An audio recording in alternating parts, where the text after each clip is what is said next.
साथियों सलाम, नमस्ते, सत श्री अकाल और जय भीम जोहार। साथियों, हेमंत सोरेन ने यानी कि चीफ मिनिस्टर ऑफ झारखंड दम ठोक दिया है। क्या दम ठोका है और किसका साथ मिल रहा है उन्हें? दरअसल बिहार में दम ठोक दिया है कि 12 सीटों से एक सीट भी कम नहीं लेंगे। आपको पता है साथियों, जेएमएम ने ही पिछले विधानसभा चुनाव में आरजेडी को 7 सीटें दी थी और 4 पर आरजेडी को विजय हासिल हुई थी। और यह हिम्मत कहां से मिल रही है दोस्तों? खबर यह है राजनीतिक गलियारे में कि पप्पू यादव, जिनकी जनाधिकार पार्टी थी कभी और कांग्रेस में विलय कर दिया था, लेकिन अंततः कांग्रेस ने लोकसभा चुनाव के समय टिकट नहीं दी। खबर थी कि लालू प्रसाद की फैमिली ने दबाव डाला था कांग्रेस पर। हालांकि निर्दलीय लड़े पप्पू यादव, लेकिन बहुत ही मार्जिन से उन्होंने जीत हासिल की। आज सांसद है और हर के दुख सुख में पहुंच जाता है कोई शख्स अगर, तो वो है पप्पू यादव। और हेमंत सोरेन से भी बहुत ही कुर्बत है, निकटता है उनकी, बड़ा प्यार है। पप्पू यादव के पिताजी देहांत किए थे तो हेमंत सोरेन गए थे। वैसे भी आना जाना रहता है। विधानसभा चुनाव के समय कई रैलियों को संबोधित किया था पप्पू यादव ने झारखंड में इंडिया अलायंस के लिए। और जब गुरुजी बीमार पड़े तो दिल्ली अस्पताल में थे, तो वहां भी पप्पू यादव कई बार पहुंचे। जब देहावसान हो गया गुरुजी का, तब भी पहुंचे, गांव भी पहुंचे पप्पू यादव, नेमरा।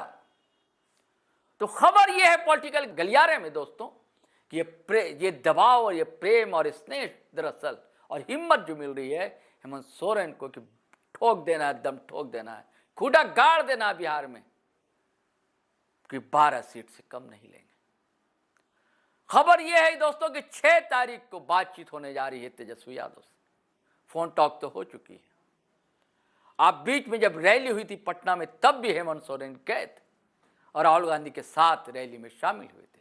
तेजस्वी यादव भी थे, मुकेश सैनी भी थे, शकील अहमद खां थे, तो लेफ्ट के दीपंकर भट्टाचार्य थे, सारे लीडर थे। तो 6 तारीख को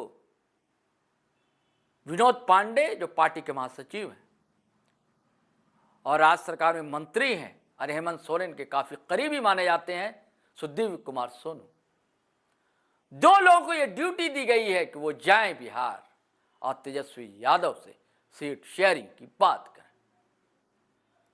लेकिन यह तय हो जाए कि उतना से कम नहीं। लेकिन पॉलिटिकल गलियारे में खबर है कि 12 सीटें मिलना मुश्किल है। हालांकि कई सीटों पर आदिवासी हैं ठीक ठाक,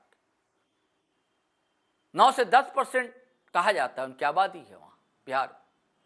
अब पप्पू यादव का इंटरेस्ट इसलिए कि सीमांचल में भी अच्छी खासी आबादी, ऐसी आबादी है कि अगर वो एक मुश्त वोट कहीं पड़ जाए किसी उम्मीदवार को, तो वो जीत की हैसियत रख सकता है, एड ऑन हो जाएगा वो वोट। पप्पू यादव का इंटरेस्ट ये हो सकता है। अब कौन कौन सीटें हैं जिसकी मांग है जेएमएम की, मैं बताता हूं।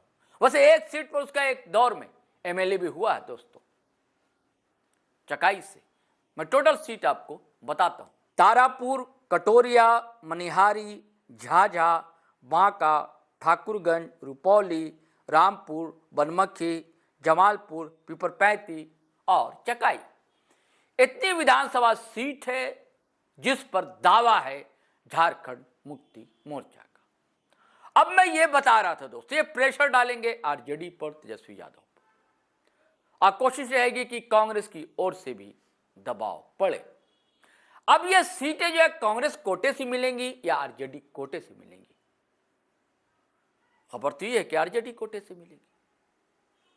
अब देखिए क्या होता है, गए हैं बात करने के लिए। हाँ, लेकिन खबर यह है कि इतनी सीटें मिलने मुश्किल है। 4-5 सीटें मुश्किल से जेएमएम को मिल सकती है। साथियों, आपको पता है विधानसभा चुनाव के समय कितनी खिचखिच हुई थी सीट को लेकर। तो क्या आरजेडी भी यही चाहता है कि पानी पिला दिया जाए, पहले खूब दौड़ाया जाए, जब पसीने बहुत ज्यादा चूने लगे तब तय किया जाए कि आइए बात करते हैं? यानी कि अब वो समय आ गया है। यानी कि बात करने जब जा रहे हैं, इसका अर्थ तो यही है कि पहले टेलीफोनिक बातचीत हो चुकी होगी हेमंत सोरेन से कि ठीक है हम भेज रहे हैं। वहाँ जाकर ये क्या प्रपोजल रखते हैं, क्या बातें होती हैं, या फिर एक आध बैठक और होनी है। क्योंकि अब देखिए बिहार में बिसातें बीत चुकी हैं दोस्तों। चुनाव की घोषणा में 1 सप्ताह या 2 सप्ताह के अंदर हो जाएगी घोषणा। चुनाव आयोग ने भी सारी तैयारी कर ली। वोटर लिस्ट का भी अब काम जो SIR का था वो भी लगभग हो ही गया है। फाइनल लिस्ट भी करीब करीब आ चुकी है, अब सिर्फ घोषणा होना बाकी है।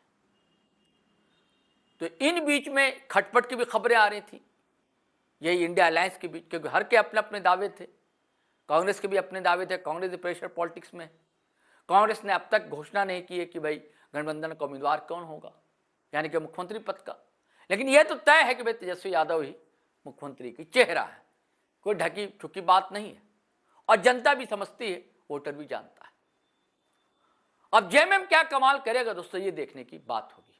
चलिए फिर हम नए वीडियो के साथ हाजिर रहेंगे साथियों, इजाजत दीजिए। लेकिन जाने से पहले वही गुजारिश है, अगर आपने हमारा चैनल सब्सक्राइब नहीं किया तो कर लीजिए। अब वीडियो हमेशा की तरह धड़ाधड़ फटाफट खटाखट शेयर कीजिए, लाइक कीजिए, कमेंट कीजिए। इजाजत दीजिए, आज्ञा दीजिए। जय हिंद, जय भारत।